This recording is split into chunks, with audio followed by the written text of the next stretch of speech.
In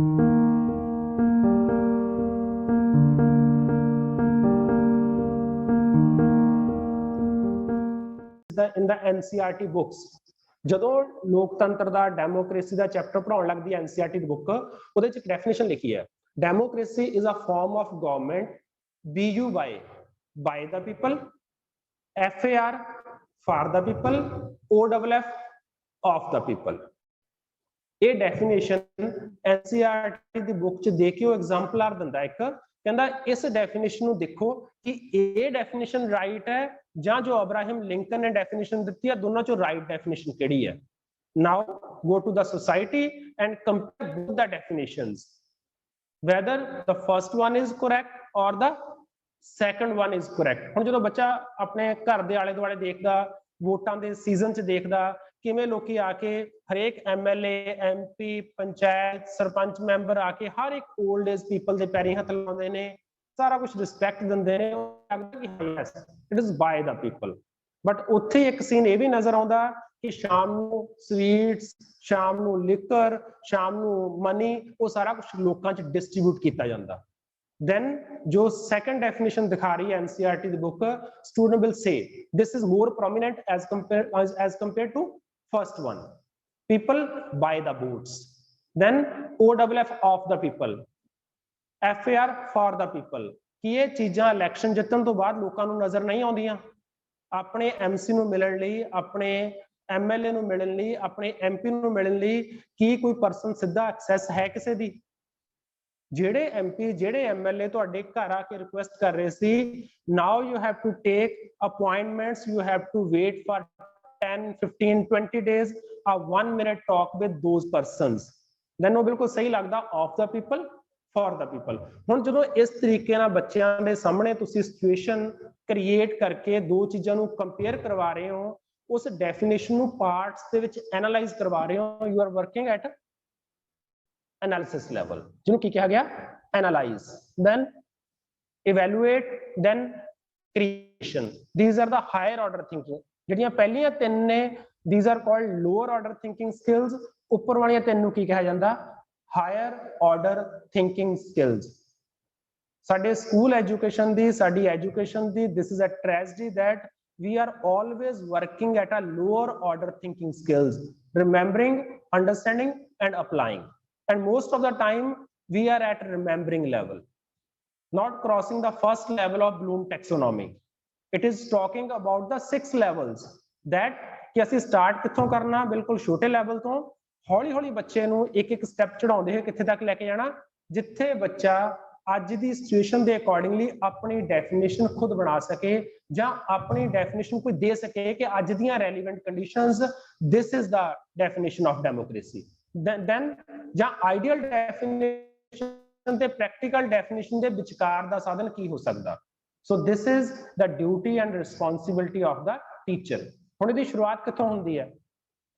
ਈਚ and everything starts with your lesson plan. ਜਦੋਂ ਤੁਸੀਂ lesson plan ਦੇ ਵਿੱਚ ਆਪਣੇ EBOs ਲਿਖਦੇ ਹੋ, ਐਕਸਪੈਕਟਡ ਬਿਹੇਵੀਅਰਲ ਆਊਟਕਮ, ਜਦੋਂ ਤੁਸੀਂ ਆਪਣਾ ਲੈਸਨ ਪਲਾਨ ਲਿਖੋਗੇ ਉਹਦੇ ਵਿੱਚ ਇੱਕ ਟਰਮ ਲਿਖੋਗੇ expected behavioral outcomes, ਕਿ ਸਾਡੇ ਪੜਾਉਣ ਤੋਂ ਬਾਅਦ, ਮੇਰੇ 35 ਮਿੰਟ ਦੇ ਲੈਸਨ ਤੋਂ ਬਾਅਦ ਬੱਚੇ ਕਿਸ ਯੋਗ ਹੋ ਜਾਣਗੇ, but they will be able to do, ਕਿ ਉਹ ਰਿਮੈਂਬਰ ਲੈਵਲ ਦਾ ਕੰਮ ਕਰ ਸਕਣਗੇ, ਕਿ ਉਹ ਅੰਡਰਸਟੈਂਡਿੰਗ ਦਾ ਕਰ ਸਕਣਗੇ, ਕਿ ਉਹ ਅਪਲਾਈਂਗ ਦਾ ਕਰ ਸਕਣਗੇ, ਕਿ ਉਹ ਐਨਾਲਾਈਜ਼ ਕਰ ਸਕਣਗੇ, ਕਿ ਉਹ ਇਵੈਲੂਏਟ ਕਰ ਸਕਣਗੇ, ਕਿ ਉਹ ਕ੍ਰੀਏਟ ਕਰ ਸਕਣਗੇ, ਕਿਸ ਲੈਵਲ ਤੇ ਪਹੁੰਚ ਸਕਣਗੇ। ਸੋ ਜਦੋਂ ਆਪਾਂ ਇਹਨਾਂ ਚੀਜ਼ਾਂ ਤੇ ਫੋਕਸ ਕਰਦੇ ਹਾਂ, ਦੈਨ ਸਾਨੂੰ ਬਲੂਮ ਟੈਕਸੋਨੋਮੀ ਦੀ ਅੰਡਰਸਟੈਂਡਿੰਗ ਤੇ ਕਿਵੇਂ ਉਹਨਾਂ ਨੂੰ ਲਿਖਣਾ ਲੈਸਨ ਪਲੈਨਿੰਗ 'ਚ ਬਹੁਤ ਇੰਪੋਰਟੈਂਟ ਹੋ ਜਾਂਦਾ। ਤੁਸੀਂ 2 ਦਿਨ ਤੁਹਾਨੂੰ ਟੀਚਰਸ ਨੇ ਘਰੇ ਕੰਮ ਦਿੱਤਾ ਸੀ ਕਿ ਘਰੇ ਆਰਾਮ ਨਾਲ ਆਪਣੇ ਟੌਪਿਕ ਦੇ ਵਿੱਚੋਂ ਕੱਢ ਕੇ ਲਿਖਣ ਦੀ ਕੋਸ਼ਿਸ਼ ਕਰਿਓ। ਜੇ ਨਹੀਂ ਲਿਖੇਗੇ ਨੋ ਪ੍ਰੋਬਲਮ, ਜਦੋਂ ਤੁਸੀਂ ਸਟਾਰਟਿੰਗ ਕਰੋਗੇ ਹਰਡਲ ਜ਼ਿਆਦਾ ਆਉਣਗੀਆਂ। ਜਿਵੇਂ ਜਿਵੇਂ ਤੁਹਾਡਾ ਇੱਕ ਵਾਰੀ ਮਾਈਂਡ ਸੈੱਟ ਹੁੰਦਾ ਗਿਆ ਕਿ ਕਿਹੜੇ ਵਰਬ ਯੂਜ਼ ਕਰਨੇ ਨੇ, ਕਿੱਦਾਂ ਦੀ ਕੰਡੀਸ਼ਨ ਯੂਜ਼ ਕਰਨੀ ਆ, ਪਹਿਲੀ ਵਾਰ 10 ਐਰਰਸ ਕਰੋਗੇ, ਅਗਲੀ ਵਾਰ 5 ਕਰੋਗੇ, ਅਗਲੀ ਵਾਰ 4 ਕਰੋਗੇ, 1 by 1 ਤੁਹਾਡੀਆਂ ਐਰਰਸ ਡਿਕਰੀਜ਼ ਹੁੰਦੀਆਂ ਜਾਣਗੀਆਂ, ਤੁਹਾਡਾ ਸਕਸੈਸ ਰੇਟ ਇਨਕਰੀਜ਼ ਹੁੰਦਾ ਜਾਏਗਾ। ਤੇ ਜਾਣਦੇ ਹੋ ਨਾ, ਤੁਸੀਂ ਪਹਿਲਾਂ ਵੀ ਪੜ੍ਹਿਆ ਹੋਣਾ ਕਿਸੇ ਨਾ ਕਿਸੇ ਸਾਈਕੋਲੋਜੀ ਦੇ ਵਿੱਚ ਤੁਹਾਨੂੰ ਪੜ੍ਹਾਇਆ ਹੋਣਾ ਟੀਚਰਸ ਨੇ ਕਿ ਜਿਵੇਂ ਜਿਵੇਂ ਅਸੀਂ ਪ੍ਰੈਕਟਿਸ ਕਰਦੇ ਜਾਂਦੇ ਆ, with the practice errors decrease ਹੁੰਦੀਆਂ ਨੇ, ਤੁਹਾਡੀ ਪਰਫਾਰਮੈਂਸ ਇਨਕਰੀਜ਼ ਹੁੰਦੀ ਹੈ। The same process is in lesson planning. Disheartened ਨਹੀਂ ਹੋਣਾ, ਪਹਿਲੀ ਵਾਰ ਗਲਤ ਹੋਇਆ, ਦੂਸਰੀ ਵਾਰ ਗਲਤ ਹੋਇਆ, ਤੀਸਰੀ ਵਾਰ ਗਲਤ ਹੋਇਆ, no problem. Continue with your teacher guidance कि पहले स्टेप ते असीं किहड़े एक्शन वर्ब यूज कीते सी, सैकंड ते किहड़े यूज करने। Next slide please. ये 6 लेवल क्लीयर ने। हुण जदों भी तुहानूं कोई ब्लूम टैक्सोनॉमी दी गल करदा, we will be talking about remember, understanding, apply, applying. These are the verbs. पहला की सी noun, knowledge, understand। उन्हां वर्ड्स नूं जदों भी तुसीं CTET, जदों भी PTET, जदों भी अपनी लैसन प्लानिंग च गल करनी आ, you have to talk about the new terms, that is remember, understand, apply, analyze, evaluate, creating। Okay, then comes ਇਹ ਕੁਝ ਕਨਸੈਪਟ ਦੇ ਨਾਲ ਦਿੱਤੀਆਂ ਹੋਈਆਂ ਸਟੇਟਮੈਂਟ ਜਾਂ ਵਰਡਸ ਨੇ ਜਿਹੜੇ ਤੁਹਾਨੂੰ ਹੈਲਪ ਕਰਦੇ ਨੇ ਅੰਡਰਸਟੈਂਡ ਕਰਨ ਲਈ ਕਿ ਕਿਸ ਲੈਵਲ ਦਾ ਕੰਮ ਅਸੀਂ ਕਰ ਰਹੇ ਹਾਂ। ਫॉर ਐਗਜ਼ਾਮਪਲ ਜੇ ਅਸੀਂ ਰਿਮੈਂਬਰਿੰਗ ਦੀ ਗੱਲ ਕਰ ਰਹੇ ਹਾਂ ਤਾਂ ਵੀ ਆਰ ਰਿਕਾਲਿੰਗ ਦਾ ਇਨਫੋਰਮੇਸ਼ਨ। ਜੇ ਬੁੱਕ 'ਚ ਦਿੱਤੀ ਹੋਈ ਡੈਫੀਨੇਸ਼ਨ ਨੂੰ ਅਸੀਂ ਬੱਚਿਆਂ ਨੂੰ ਯਾਦ ਕਰਵਾ ਰਹੇ ਹਾਂ ਜਾਂ ਸਿਰਫ ਰੈਕਗਨਾਈਜ਼ ਕਰਵਾ ਰਹੇ ਹਾਂ, ਉਹਨਾਂ ਦੀ ਲਿਸਟ ਬਣਵਾ ਰਹੇ ਹਾਂ, ਜਾਂ ਅਸੀਂ ਕੋਈ ਡਿਸਕ੍ਰਾਈਬ ਕਰਵਾ ਰਹੇ ਹਾਂ, these all are the activities related to remembering level। no need to write, I will send the same PPT in your group also। ਤੁਹਾਨੂੰ ਲਿਖਣ ਦੀ ਲੋੜ ਨਹੀਂ, only give your 100% at the screen। ਤੇ ਪਹਿਲਾ ਲੈਵਲ ਕੀ ਆ, ਜਦੋਂ ਇਸ ਤਰ੍ਹਾਂ ਦੀਆਂ ਐਕਟੀਵਿਟੀਜ਼ ਕਲਾਸਰੂਮ 'ਚ ਹੁੰਦੀਆਂ ਨੇ, ਸਬਜੈਕਟ ਚਾਹੇ ਸਾਇੰਸ ਹੋਵੇ, ਚਾਹੇ ਮੈਥ ਹੋਵੇ, ਚਾਹੇ ਪੰਜਾਬੀ, ਚਾਹੇ ਇੰਗਲਿਸ਼, ਚਾਹੇ ਹਿੰਦੀ, ਚਾਹੇ SST, means ਜਦੋਂ ਅਸੀਂ ਇਸ ਤਰ੍ਹਾਂ ਦੀਆਂ ਐਕਟੀਵਿਟੀਜ਼ ਕਲਾਸ 'ਚ ਕਰਾ ਰਹੇ ਹਾਂ, we are working at lowest level, that is remembering। ਇੱਕ ਗੱਲ ਯਾਦ ਰੱਖਣੀ ਆ, ਜਿਸ ਲੈਵਲ ਦਾ ਤੁਸੀਂ ਆਬਜੈਕਟਿਵ ਬਣਾ ਲਿਆ ਉਸੇ ਲੈਵਲ ਦਾ ਤੁਹਾਡਾ ਟੀਚਿੰਗ ਮੈਥਡ ਆਏਗਾ, ਉਸੇ ਲੈਵਲ ਦੀਆਂ ਕਲਾਸਰੂਮ 'ਚ ਐਕਟੀਵਿਟੀਜ਼ ਆਉਣਗੀਆਂ। ਇਸ ਕਰਕੇ ਤੁਹਾਡੀ ਸਟਾਰਟਿੰਗ ਬਹੁਤ ਇੰਪੋਰਟੈਂਟ ਹੈ। ਜੇ ਤੁਸੀਂ ਲੈਵਲ ਹਾਇਰ ਲੈਵਲ ਦਾ ਆਬਜੈਕਟਿਵ ਲਿਆ, ਐਨਾਲਾਈਜ਼ ਲੈਵਲ ਦਾ, ਤਾਂ ਤੁਸੀਂ ਕਲਾਸਰੂਮ 'ਚ ਲੈਕਚਰ ਨਹੀਂ ਦਿਓਗੇ।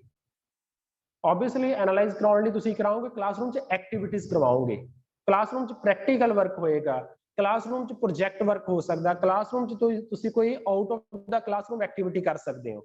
ਸੋ ਤੁਹਾਨੂੰ ਇਹ ਸਾਰੀਆਂ ਚੀਜ਼ਾਂ ਨੂੰ ਮਾਈਂਡ 'ਚ ਰੱਖਣਾ ਪਏਗਾ ਕਿ ਜਿਵੇਂ ਜਿਵੇਂ ਲੈਵਲ ਚੇਂਜ, ਉਸੇ ਤਰੀਕੇ ਨਾਲ ਤੁਹਾਡੀ ਸਟੂਡੈਂਟਸ ਨਾਲ ਐਕਸ਼ਨ ਚੇਂਜ ਹੋ ਜਾਏਗੀ, ਉਸੇ ਤਰੀਕੇ ਨਾਲ ਤੁਹਾਡਾ ਪੜਾਉਣ ਦਾ ਮੈਥਡ ਚੇਂਜ ਹੋ ਜਾਏਗਾ। ਦੈਨ ਅੰਡਰਸਟੈਂਡਿੰਗ, ਜੇ ਕੁਝ ਟੀਚਰ ਐਕਸਪਲੇਨ ਕਰ ਰਿਹਾ, ਕਿਸੇ ਚੀਜ਼ ਨੂੰ ਇੰਟਰਪ੍ਰੀਟ ਕਰ ਰਿਹਾ, ਕਿਸੇ ਚੀਜ਼ ਨੂੰ ਪੈਰਾਫ੍ਰੇਜ਼ ਕਰ ਰਿਹਾ, ਕਿਸੇ ਚੀਜ਼ ਕਰ ਰਿਹਾ, ਜਦੋਂ ਇਸ ਕੰਮ ਤੁਸੀਂ ਕਲਾਸ ਵਿੱਚ ਕਰਦੇ ਹੋ, then you are working at the second level, that is understanding। then applying, ਜੇ ਤੁਸੀਂ ਕੋਈ ਚੀਜ਼ ਇੰਪਲੀਮੈਂਟ ਕਰ ਰਹੇ ਹੋ, ਕਿਸੇ ਚੀਜ਼ ਨੂੰ ਜੋ ਪੜ੍ਹਿਆ ਸੀ ਕਲਾਸਰੂਮ 'ਚ ਉਹਦੀ ਇੰਪਲੀਮੈਂਟੇਸ਼ਨ ਆ, ਉਹਦੀ application, you are at application level।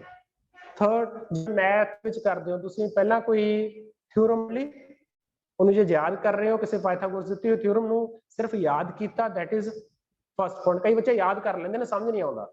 ਮੈਨੂੰ ਵੀ ਮੈਥ 'ਚ ਥਿਊਰਮ ਕਦੇ ਸਮਝ ਨਹੀਂ ਆਈਆਂ ਸੀ, ਬਟ ਪੇਪਰ ਦੇ ਵਿੱਚ ਪਾਸ ਹੋਣ ਲਈ ਪਤਾ ਸੀ ਕਿ ਪਹਿਲਾ ਸਟੈਪ ਇਹ ਆ, ਸੈਕੰਡ ਇਹ ਆ, ਥਰਡ ਇਹ ਆ, ਫੋਰਥ ਇਹ ਆ। ਕਈ ਵਾਰ ਆਪਾਂ ਯਾਦ ਕਰ ਲੈਂਦੇ ਹਾਂ, ਦੈਟ ਇਜ਼ ਰਿਮੈਂਬਰਿੰਗ ਲੈਵਲ। ਜੇ ਮੈਂ ਕੱਲੇ ਸਟੈਪ ਨੂੰ ਅੰਡਰਸਟੈਂਡ ਕਰ ਰਿਹਾ ਕਿ ਪਹਿਲੇ ਤੋਂ ਬਾਅਦ ਸੈਕੰਡ ਕਿਵੇਂ ਬਣਿਆ, ਸੈਕੰਡ ਤੋਂ ਬਾਅਦ ਥਰਡ ਕਿਵੇਂ ਬਣਿਆ, then I am understanding the theorem. ਜੇ ਉਹ ਥਿਊਰਮ ਨੂੰ ਮੈਂ ਪ੍ਰੈਕਟੀਕਲ ਲਾਈਫ 'ਚ ਅਪਲਾਈ ਕਰ ਰਿਹਾ ਕਿ ਪਾਇਥਾਗੋਰਸ ਥਿਊਰਮ ਕਿੱਥੇ ਕਿੱਥੇ ਲਾਈਫ 'ਚ ਅਪਲਾਈ ਹੁੰਦੀ ਆ, ਟਰਾਈ ਕਰ ਰਿਹਾ, ਚਾਹੇ ਉਹ ਮੈਂ ਰੀਅਲ 'ਚ ਕਰ ਰਿਹਾ, ਚਾਹੇ ਮੈਂ ਲੈਬ ਦੇ ਵਿੱਚ ਕਰ ਰਿਹਾ, it means I am working at application level. ਹੁਣ ਜਿਹੜੀਆਂ ਨਵੀਆਂ ਥਿਊਰਮਸ ਆਉਂਦੀਆਂ ਨੇ ਉਹ ਵੀ ਕਿਤੋਂ ਆਉਂਦੀਆਂ ਨੇ ਨਾ, ਪੂਰੀ ਲਾਈਫ ਦੇ ਵਿੱਚ ਨਾ ਤਾਂ ਸਾਇੰਸ ਇੱਕੋ ਜਿਹੀ ਰਹਿੰਦੀ ਹੈ, ਨਾ ਮੈਥਮੈਟਿਕਸ। ਆਪਾਂ ਕਹਿੰਦੇ ਆ mathematics, science, social science, Punjabi, Hindi, English, ਹਰ ਇੱਕ ਸਬਜੈਕਟ ਕੀ ਆ, ਡਾਇਨਾਮਿਕ ਸਬਜੈਕਟ ਹੈ। ਨੌਲੇਜ ਕੀ ਆ, ਡਾਇਨਾਮਿਕ ਹੈ। ਇਹ 'ਚ ਚੇਂਜਸ ਹੁੰਦੀਆਂ ਰਹਿੰਦੀਆਂ ਨੇ। ਕਿਸੇ ਸਬਜੈਕਟ 'ਚ ਬਹੁਤ ਜ਼ਿਆਦਾ ਫ੍ਰੀਕੁਐਂਟ ਚੇਂਜਸ ਹੁੰਦੀਆਂ ਨੇ, ਕਿਸੇ ਸਬਜੈਕਟ 'ਚ ਚੇਂਜਸ ਥੋੜਾ ਜਿਹਾ ਸਲੋ ਹੁੰਦੀਆਂ ਨੇ। ਜਿਵੇਂ ਸਾਇੰਸ ਐਂਡ ਮੈਥ ਦੇ 'ਚ ਫਿਕਸ ਨੌਲੇਜ ਜ਼ਿਆਦਾ, ਲੇਕਿਨ ਚੇਂਜਸ ਉੱਥੇ ਵੀ ਆ ਰਹੀਆਂ ਨੇ। ਜਿਹੜੇ ਲੈਂਗੁਏਜ ਦੇ ਕਲਾਸਿਸ ਨੇ ਉਹਨਾਂ 'ਚ ਗ੍ਰਾਮਰ ਕਿੰਨੀ ਚੇਂਜ ਹੋਈ ਆ, ਕਿੰਨੇ ਵਰਡ ਤੁਹਾਡੇ ਕੋਲ ਵੋਕੈਬਲਰੀ ਦੇ ਐਡ ਹੋਏ ਨੇ। ਸੋਸ਼ਲ ਸਾਇੰਸ ਦੇ ਵਿੱਚ ਕਿੰਨੇ ਕੰਟਰੀ ਨਵੇਂ ਬਣਦੇ ਨੇ, ਕਿੰਨੇ ਖਤਮ ਹੁੰਦੇ ਨੇ, ਕਿਸ ਤਰ੍ਹਾਂ UNO ਬਣਦੀ ਆ, ਕਿਸ ਤਰ੍ਹਾਂ ਲਿਬਰਲਾਈਜੇਸ਼ਨ, ਪ੍ਰਾਈਵੇਟਾਈਜੇਸ਼ਨ, ਗਲੋਬਲਾਈਜੇਸ਼ਨ ਦੀ ਪਾਲਿਸੀ ਆਉਂਦੀ ਆ, ਕਿਵੇਂ ਹਰ ਰੋਜ਼ ਹਰ ਇੱਕ ਕੰਟਰੀ ਦੀ ਫੋਰਨ ਪਾਲਿਸੀ ਚੇਂਜ ਹੁੰਦੀ ਆ। ਸੋ ਸਭ ਤੋਂ ਵੱਧ ਚੇਂਜ ਹੋਣਾ ਸਬਜੈਕਟ ਹੈ ਸਾਇੰਸ ਤੇ ਸੋਸ਼ਲ ਸਾਇੰਸ। ਚੇਂਜਸ ਬਹੁਤ ਫ੍ਰੀਕੁਐਂਟ ਆਉਂਦੀਆਂ ਨੇ। ਸੋ ਚਾਰਜ ਤੇ ਲਾ ਦਿਓ। ਸੋ ਜਿਹੜੇ ਲੈਵਲ ਦੀ ਅਸੀਂ ਗੱਲ ਕਰਾਂਗੇ ਉਸੇ ਲੈਵਲ ਦੇ ਆਬਜੈਕਟਿਵ ਬਣਾਵਾਂਗੇ, ਉਸੇ ਲੈਵਲ ਦਾ ਟੀਚਿੰਗ ਮੈਥਡ ਯੂਜ਼ ਕਰਾਂਗੇ, ਉਸੇ ਲੈਵਲ ਦੀ ਕਲਾਸਰੂਮ ਦੇ ਵਿੱਚ एक्टिविटी यूज करांगे। सो तुहाडे ऑब्जेक्टिव तुहाडी नीम रखते हैं। जिवें तुसीं कोई घर बना रहे होंदे हो ना, जे घर बनाउण लगे तुसीं कंक्रीट चंगी तरह पा लिया, आरसीसी पा लिया, फिर तुसीं अगे बेफिक्र रहने हो भी मैं घर किस तरह बनाउणा। जे पहला तुहाडी जिहड़ी फाउंडेशन आ वीक होएगी, then you cannot build a good house. In a same way, जो तुहाडा आधार है, तुहाडा बेस है, किने परफॉर्म करना, तुहाडे लर्निंग ऑब्जेक्टिव्स ने, लर्निंग आउटकम्स ने। ये अलग-अलग टर्म्स ने, अलग-अलग टाइम यूज ਹੁੰਦੀਆਂ ਰਹਿੰਦੀਆਂ ਨੇ। ਜਦੋਂ ਟੀਚਰ ਨੇ ਆਪਣੇ ਵਾਸਤੇ ਬਣਾਉਣਾ, ਉਹ ਲਿਖਦਾ ਇੰਸਟਰਕਸ਼ਨਲ ਆਬਜੈਕਟਿਵ। ਜਦੋਂ ਬੱਚਿਆਂ ਦੀ ਟਰਮ ਚ ਬਣਾਉਣਾ ਕਿ ਬੱਚੇ ਕੀ ਕਰਨਗੇ, what the student will do, we write behavioral outcomes ਕਿ ਬੱਚਿਆਂ ਦਾ ਵਿਵਹਾਰ ਦੇ ਵਿੱਚ ਕੀ ਕੀ ਚੇਂਜਸ ਆਉਣਗੀਆਂ। these are the different terms which will be available in different textbooks। ਤੁਹਾਡੇ ਨਾਲ ਟੀਚਰਸ ਇੱਕ ਸ਼ੇਅਰ ਕਰਨਗੇ ਕਾਮਨ ਫਾਰਮੈਟ, ਜਿਹੜਾ ਇਸ ਕਾਲਜ ਦੇ ਵਿੱਚ ਪਹਿਲਾ ਸਟੈਪ ਆ, ਉਹਦੇ ਸਾਰੇ ਜਿਹੜੇ ਹੈਡਿੰਗਸ ਨੇ, those are the common headings।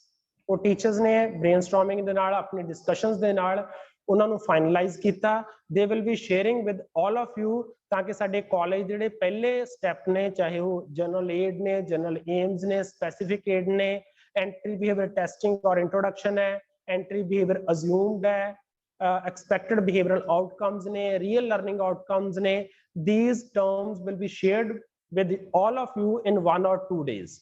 आज माइक्रो टीचिंग दे मेन फोकस रहेगा। in coming days they will be sharing with the macro lesson, ਜਿਹਦੇ ਅੰਡਰ ਤੁਹਾਨੂੰ ਸਾਰੇ ਮੇਨ ਹੈਡਿੰਗਸ ਮਿਲਣਗੇ। ਸੋ ਆਪਾਂ ਗੱਲ ਕਰ ਰਹੇ ਸੀ analyzing, evaluating and creating। these are the different levels and different type of activities which can be performed by the teacher as well as the student। ਇੱਕ ਚੀਜ਼ ਹੋਰ ਦੇਖਿਓ, ਜਿੰਨਾ ਤੁਸੀਂ ਨੀਚੇ ਤੋਂ ਉੱਪਰ ਜਾਂਦੇ ਜਾਓਗੇ, remembering ਤੋਂ creating ਵੱਲ ਨੂੰ ਜਾਂਦੇ ਜਾਓਗੇ, role of teacher will be changed। in the remembering level, in the lowest level, teacher is dominating। ਤੇ ਅੱਜ ਕੱਲ ਸਾਰੀਆਂ ਪਾਲਿਸੀਜ਼ ਕੀ ਕਹਿੰਦੀਆਂ ਨੇ, ਸਾਰੀਆਂ ਥਿਊਰੀਜ਼ ਕੀ ਕਹਿੰਦੀਆਂ ਨੇ, give the place to the child। Education ਕਿਹੜੀ ਹੈ, ਚਾਈਲਡ ਸੈਂਟਰਡ ਐਜੂਕੇਸ਼ਨ ਹੈ। ਜੇ ਚਾਈਲਡ ਸੈਂਟਰਡ ਐਜੂਕੇਸ਼ਨ ਹੈ ਤਾਂ ਉੱਥੇ ਟੀਚਰ ਦਾ ਰੋਲ ਕੀ ਹੋ ਜਾਂਦਾ, as a facilitator, not as a guide, not as a demonstrator, not as an active agent। the teachers play the role of a facilitator। ਉਹਦਾ ਕੰਮ ਕੀ ਹੈ, ਇੱਕ ਲਰਨਿੰਗ ਸਿਚੁਏਸ਼ਨ ਬਣਾ ਕੇ ਦੇਣੀ ਆ, ਕਲਾਸਰੂਮ ਚ ਪ੍ਰੋਬਲਮਸ ਬਣਾ ਕੇ ਦੇਣੀਆਂ ਨੇ, ਬੱਚਿਆਂ ਨੂੰ ਉਹਨਾਂ ਨੂੰ ਪ੍ਰੋਬਲਮਸ ਨੂੰ ਸੋਲਵ ਕਰਨ ਲਈ ਅਸਿਸਟ ਕਰਨਾ, ਫੈਸਿਲਿਟੇਟ ਕਰਨਾ, ਨਾ ਕਿ ਉਹਨਾਂ ਦੀ ਉਂਗਲੀ ਫੜ ਕੇ ਚੱਲਣਾ। ਸਟਾਰਟਿੰਗ ਅਸੀਂ ਰਿਮੈਂਬਰਿੰਗ ਤੋਂ ਕਰਦੇ ਹਾਂ, ਹੌਲੀ ਹੌਲੀ ਇੱਕ understanding, then apply, then analyze, evaluate, then create। ਇਹ ਜ਼ਰੂਰੀ ਨਹੀਂ ਕਿ ਤੁਸੀਂ 40 ਲੈਸਨ ਪਹਿਲਾਂ ਬਣਾਉਣੇ ਨੇ, 40 ਦੇ 40 ਲੈਸਨ ਕ੍ਰੀਏਟਿਵ ਲੈਵਲ ਇਹਦੇ ਵਿੱਚ ਕਿਤੇ ਤੁਸੀਂ ਰਹੋਗੇ, ਕਿਤੇ ਅੰਡਰਸਟੈਂਡ ਤੇ ਕਿਤੇ ਅੰਡਰਸਟੈਂਡਿੰਗ ਦੇ, ਕਿਤੇ ਤੁਸੀਂ ਕਰੋਗੇ applying to nature of objective lesson plan। next ਇਹਦੀ ओरिएंटेशन 69 कर दो ना, प्रोजेक्टर दी 4/3 ਹੋਈ ਹੈ, 16/9 कर दो। ਹੁਣ ਜਦੋਂ ਵੀ ਤੁਸੀਂ ਬਿਹੇਵੀਅਰਲ ਆਊਟਕਮ ਲਿਖੋਗੇ ਆਪਣਾ, ਉਹਦੇ 3 ਮੇਨ ਫੈਕਟਰ ਨੇ। the first factor is action verb Ki use ਕਰ ਰਹੇ ਹੋ। ਸਭ ਤੋਂ ਪਹਿਲਾ ਪੁਆਇੰਟ, 3 ਮੇਨ ਚੀਜ਼ਾਂ ਨੇ, ਇਹਨਾਂ ਨੂੰ ਨੋਟ ਕਰ ਲਓ। ਐਕਸ਼ਨ ਵਰਬ ਕੀ ਹੈ ਤੁਹਾਡਾ, ਸੈਕੰਡ ਕੰਡੀਸ਼ਨ ਕੀ ਹੈ, ਕਿਹਨੂੰ ਤੁਸੀਂ ਐਕਸੈਪਟ ਕਰੋਗੇ, ਕਿਹਨੂੰ ਐਕਸੈਪਟੇਬਲ ਨਹੀਂ ਮੰਨੋਗੇ।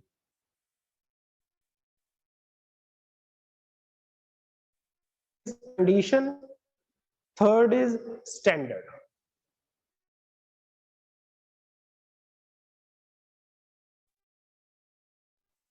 करना यूज करोगे, वो अपने आप क्लियर कर देगा कि तुसी रिमेंबर लेवल ते हो, अंडरस्टैंड ते हो, अप्लाई ते हो, एनालाइज ते हो, इवैल्यूएट ते हो या क्रिएटिंग ते हो।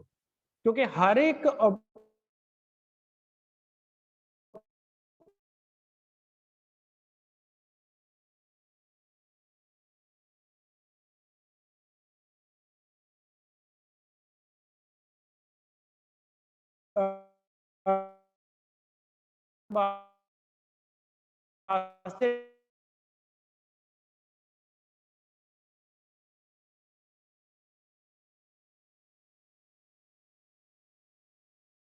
सो मैं हैल्पिंग वर्ब ਦੀ ਲਿਸਟ ਬਣਾਈ ਹੋਈ ਆ ਜਿਹੜੇ ਤੁਸੀਂ ਐਕਸ਼ਨ ਵਰਬ ਯੂਜ਼ ਕਰ ਸਕਦੇ ਹੋ। ਤੁਸੀਂ ਲਾਈਨ ਕਿ ਲਿਖੋਗੇ ਇੰਗਲਿਸ਼ ਵਾਲਾ lesson will be over, the students will be able to ਦੋਗੇ टू तो नीचे अपने लिख कर recall the definition given by Abraham Lincoln. अगला टू लिखा है सेमीकोलन लगे, टू तो बाद किहड़ी वर्ब दी फॉर्म आउंदी हुंदी है इंग्लिश वाले दसणगे। टू तो बाद वर्ब दी किहड़ी फॉर्म लाउने आपां नॉर्मली फर्स्ट निज़म है इंग्लिश दा, the student will be able to. आज लिख रहे हैं हर एक स्टेटमेंट का पहला वर्ड कितना फॉर्म वो की हो सकता है classify, evaluate, create, distinguish, identify, elaborate.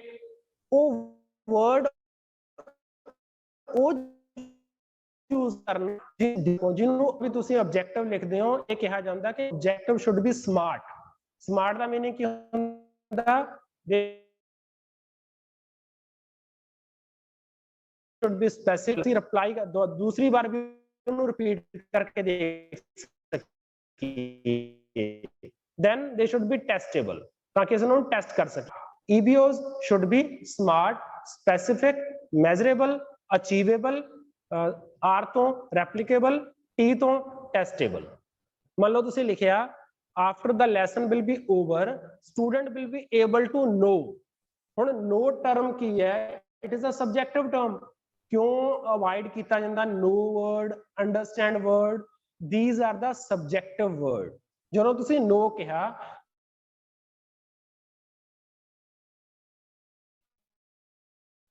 Student will be able know the definition of.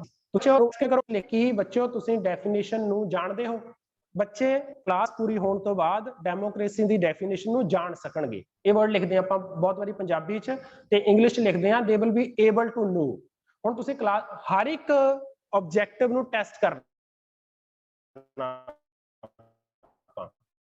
ਹੁਣ ਟੈਸਟ ਕਰਨ ਵਾਸਤੇ ਕੀ ਯੂਜ਼ ਕਰੋਗੇ? मैं क्लास ਕੀਤਾ ਬੱਚਿਓ ਤੁਸੀਂ ਡੈਮੋਕ੍ਰੇਸੀ ਦੀ ਡੈਫੀਨੇਸ਼ਨ ਜਾਣਦੇ ਹੋ? ਕੋਵਰਟ ਬਿਹੇਵੀਅਰ ਆ। मैं देख नहीं सकता, मेरे को कोई मीटर नहीं हैगा मैं मीटर लावां कि 40% जानदा है, 60% जानदा है, 30% जानदा। That's why we avoid the subjective terms in writing behavioral objective। जो ਅਸੀਂ ਵਿਵਹਾਰਿਕ ਉਦੇਸ਼ ਕਰ ਰਹੇ ਹਾਂ ਤਾਂ ਸਾਡੇ ਵਿਵਹਾਰ ਦੇ ਵਿੱਚੋਂ ਝਲਕਣੇ ਚਾਹੀਦੇ ਨੇ। ਅਸੀਂ ਇਹਨੂੰ ਕਿਵੇਂ ਲਿਖ ਲਾਂਗੇ?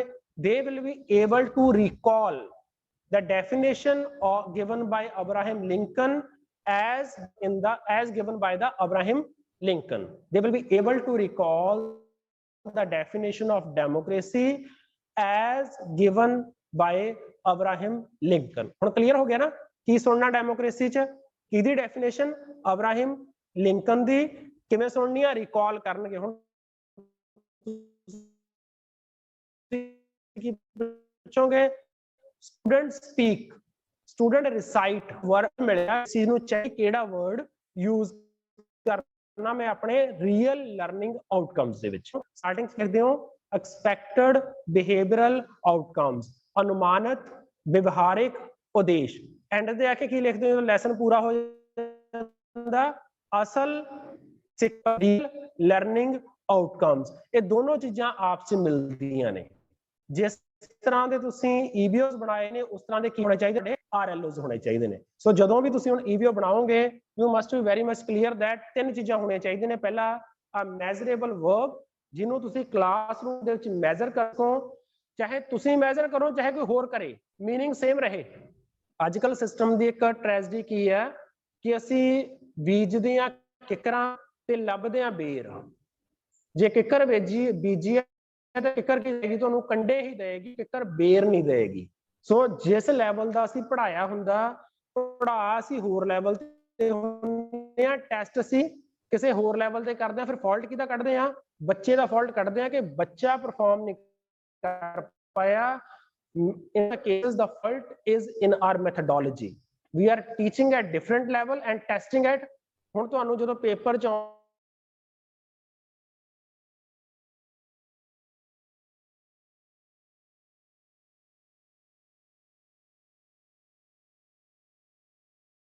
ਆਉਂਦੇ ਨੇ ਸੀਟ ਐਨਾਲਾਈਜ਼ ਨੂੰ ਵੀ ਕਰਦੇ ਨੇ, ਕੁਝ ਕੁਐਸਚਨ ਰਿਮੈਂਬਰਿੰਗ ਨੂੰ ਵੀ ਕਰਦੇ ਨੇ।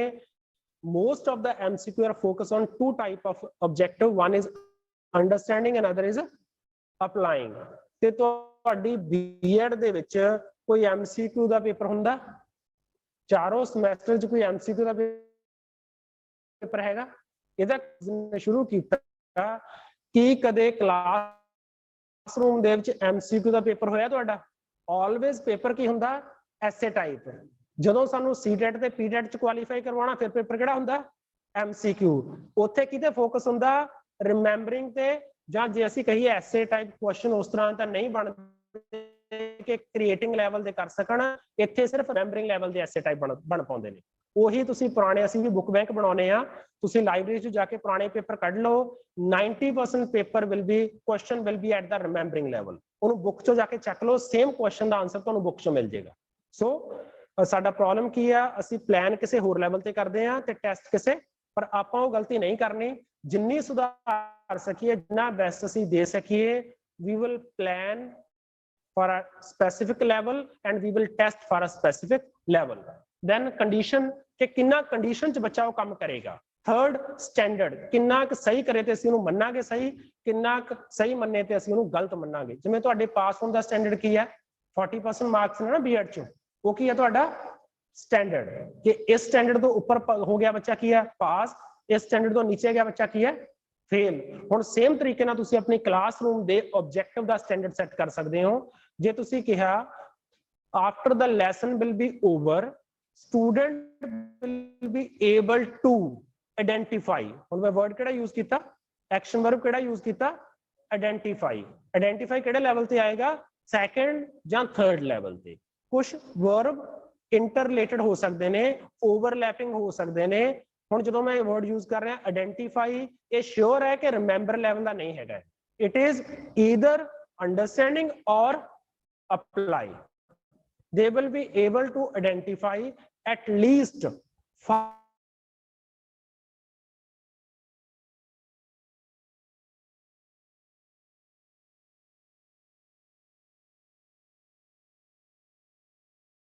of noun। मैं अलग अलग nouns ਦੀਆਂ 10 ਬੱਚੇ ਨੂੰ ਦਿੱਤੀਆਂ। ਉਹਦੇ ਵਿੱਚੋਂ ਮੈਂ ਕੀ ਕਿਹਾ ਕਿ ਉਹਨਾਂ ਦੇ ਵਿੱਚੋਂ ਐਟਲੀਸਟ 5 ਜਿਹੜੀਆਂ ਪ੍ਰੋਪਰ ਨਾउन ਦੀਆਂ ਟਾਈਪਸ ਨੇ, ਉਹਨੂੰ ਬੱਚਾ ਆਇਡੈਂਟੀਫਾਈ ਕਰ ਪਾਏਗਾ। ਮੈਂ 20 ਦੇ ਸਕਦਾ। ਕੰਡੀਸ਼ਨਸ ਕੀ ਨੇ? From the given 20 types of noun. ਮੈਂ 20 ਐਗਜ਼ਾਮਪਲਸ ਆਫ ਨਾउन ਦਿੱਤੀਆਂ। ਇੱਕ ਨੇ ਗਿਵਨ ਕੰਡੀਸ਼ਨ ਕਿੰਨਾ ਕਰ ਲਵੇ ਬੱਚਾ? 5। ਕਰਨਾ ਕੀ ਹੈ? ਪ੍ਰੋਪਰ ਨਾउन ਨੂੰ ਆਇਡੈਂਟੀਫਾਈ ਕਰਨਾ। 3 ਚੀਜ਼ਾਂ ਡਿਸਾਈਡ ਹੋ ਗਈਆਂ। ਟਾਸਕ ਕੀ ਹੈ, ਕਿਹੜੀ ਕੰਡੀਸ਼ਨ 'ਚ ਕਰਨਾ, ਕੀ ਉਹਦਾ ਸਟੈਂਡਰਡ ਹੋਣਾ। ਇਹੀ ਅਪਰੋਚ ਹੈ ਸਭ ਤੋਂ ਬੈਸਟ ਅਪਰੋਚ ਲਿਖਣ ਦੀ। ਐਕਸਪੈਕਟਡ ਬਿਹੇਵੀਅਰਲ ਆਊਟਕਮਸ ਨੂੰ, ਜਿਨ੍ਹਾਂ ਨੂੰ ਜੇ ਤੁਸੀਂ ਗੂਗਲ ਤੇ ਸਰਚ ਕਰੋਗੇ you will find Meagher approach, MEGER, Meagher's approach of writing behavioral objective, which is widely acceptable all over the world। कली इंडिया च नहीं, all over the world this is a most common approach to write behavioral objective। ये तो बिना होर approaches भी हैगियां ने, लेकिन ये औखी ते सुखाली समझी जाती है। 3 चीज़ों पे फोकस करना। टास्क की करना, टास्क आपां की कीता? आइडेंटिफाई। कंडीशन की ने? from a 20 types of noun। Standard की है? Identify at least 5 proper noun examples। बच्चे ने 5 proper noun ਦੀਆਂ एग्जांपल ਜਾਂ 5 ਤੋਂ ਜ਼ਿਆਦਾ ਸਹੀ ਕਰ ਲੀਆਂ, ਫਿਰ ਅਸੀਂ ਕੀ ਮੰਨਾਂਗੇ? ਜੋ ਅਸੀਂ ਪੜਾਇਆ ਉਹ ਸਹੀ ਤਰ੍ਹਾਂ ਬੱਚਿਆਂ ਤੱਕ ਪਹੁੰਚ ਗਿਆ। ਜੇ ਬੱਚੇ ਨਹੀਂ ਕਰ ਸਕੇ, 1 ਕੀਤੀਆਂ 2 ਕੀਤੀਆਂ, ਇਟ ਮੀਨ ਸਾਨੂੰ ਕੀ ਮਿਲੀ ਹੈ? ਫੀਡਬੈਕ ਮਿਲੀ ਹੈ ਕਿ ਸਾਨੂੰ ਆਪਣਾ ਕੰਟੈਂਟ ਹੋਰ ਸਲੋ ਪੜਾਉਣਾ ਚਾਹੀਦਾ, ਹੋਰ ਐਗਜ਼ਾਮਪਲਸ ਨਾਲ ਪੜਾਉਣਾ ਚਾਹੀਦਾ, ਹੋਰ ਵਧੀਆ ਤਰੀਕੇ ਯੂਜ਼ ਕਰਕੇ ਪੜਾਉਣਾ ਚਾਹੀਦਾ, ਕਿਉਂਕਿ ਮੋਸਟ ਆਫ ਦਾ ਬੱਚੇ 5 ਨੂੰ ਆਇਡੈਂਟੀਫਾਈ ਨਹੀਂ ਕਰ ਪਾਏ।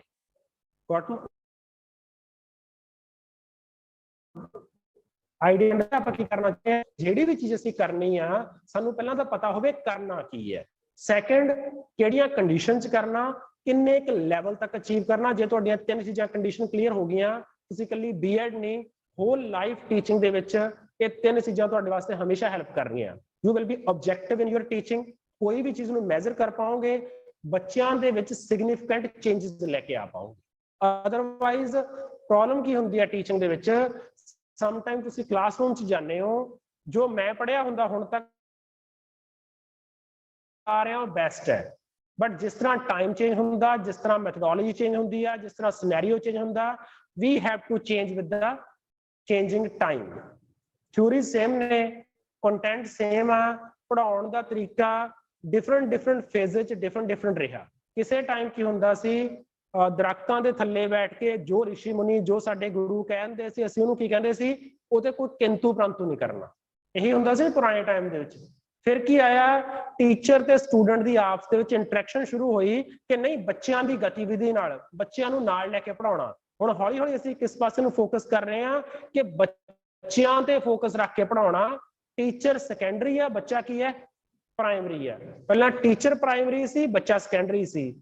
ਮਿਡਲ ਫੇਜ਼ ਕੀ ਆਇਆ, ਦੋਨਾਂ ਨੂੰ ਇਕੁਅਲ ਦਿੱਤਾ ਗਿਆ। Now we are talking about child centered education, ਜਿਹਦੇ ਵਿੱਚ child is important. We have to adopt each every methodology as per the needs and the abilities of the student. ਕਿਸ ਤਰ੍ਹਾਂ ਦੇ ਵਾਤਾਵਰਣ 'ਚ ਪੜ੍ਹ ਰਿਹਾ, ਕਿਸ ਤਰ੍ਹਾਂ ਦੇ ਲੈਵਲ ਨੂੰ ਪੜ੍ਹਾ ਰਹੇ ਹੋ ਸਕਦਾ ਤੁਸੀਂ ਪਿੰਡਾਂ 'ਚ ਪੜ੍ਹਾ ਰਹੇ ਹੋ, ਰੂਰਲ ਏਰੀਆ 'ਚ ਤੁਹਾਨੂੰ ਸਟਾਰਟਿੰਗ ਹੋ ਸਕਦਾ ਰਿਮੈਂਬਰਿੰਗ ਲੈਵਲ ਤੋਂ ਕਰਨੀ ਪਵੇ, ਹੋ ਸਕਦਾ ਉਹਨਾਂ ਦੇ ਬੇਸਿਕ ਫੈਕਟ ਵੀ ਕਲੀਅਰ ਨਾ ਹੋਣ, then you will start with the remembering level. ਇਹ ਕੋਈ ਜ਼ਰੂਰੀ ਨਹੀਂ ਕਿ ਰੂਰਲ ਏਰੀਆ 'ਚ ਹਮੇਸ਼ਾ ਰਿਮੈਂਬਰਿੰਗ ਦੀ ਕਰੋਗੇ।